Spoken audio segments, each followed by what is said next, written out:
കർണാടക മുൻ മുഖ്യമന്ത്രിയും മുൻ വിദേശകാര്യമന്ത്രിയുമായിരുന്ന എസ്.എം. കൃഷ്ണ അന്തരിച്ചു. 92 വയസ്സായിരുന്നു.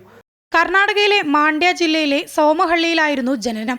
Vidyasala, Mysore Maharaja's college, university law college, യുഎസിലെ സദേൺ മെത്തഡിസ്റ്റ് യൂണിവേഴ്സിറ്റി, വാഷിംഗ്ടൺ ഡിസിയിലെ George Washington university law school എന്നിവിടങ്ങളിലായിരുന്നു വിദ്യാഭ്യാസ ജീവിതം.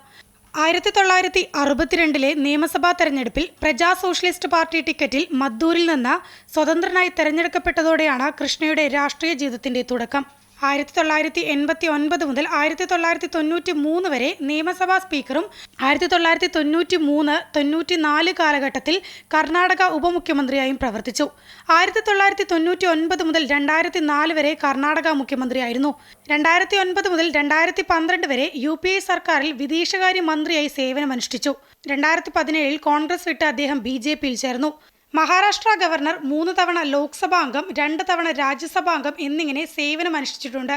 2023 ജനുവരി 7 സജീവ രാഷ്ട്രീയത്തിൽ നിന്നും വിരമിക്കൽ പ്രഖ്യാപിച്ചു. 2023 പത്മ പുരസ്കാരം നൽകി രാജ്യം അദ്ദേഹത്തെ ആദരിച്ചു. പ്രേമയാണ് ജീവിത പങ്കാളി.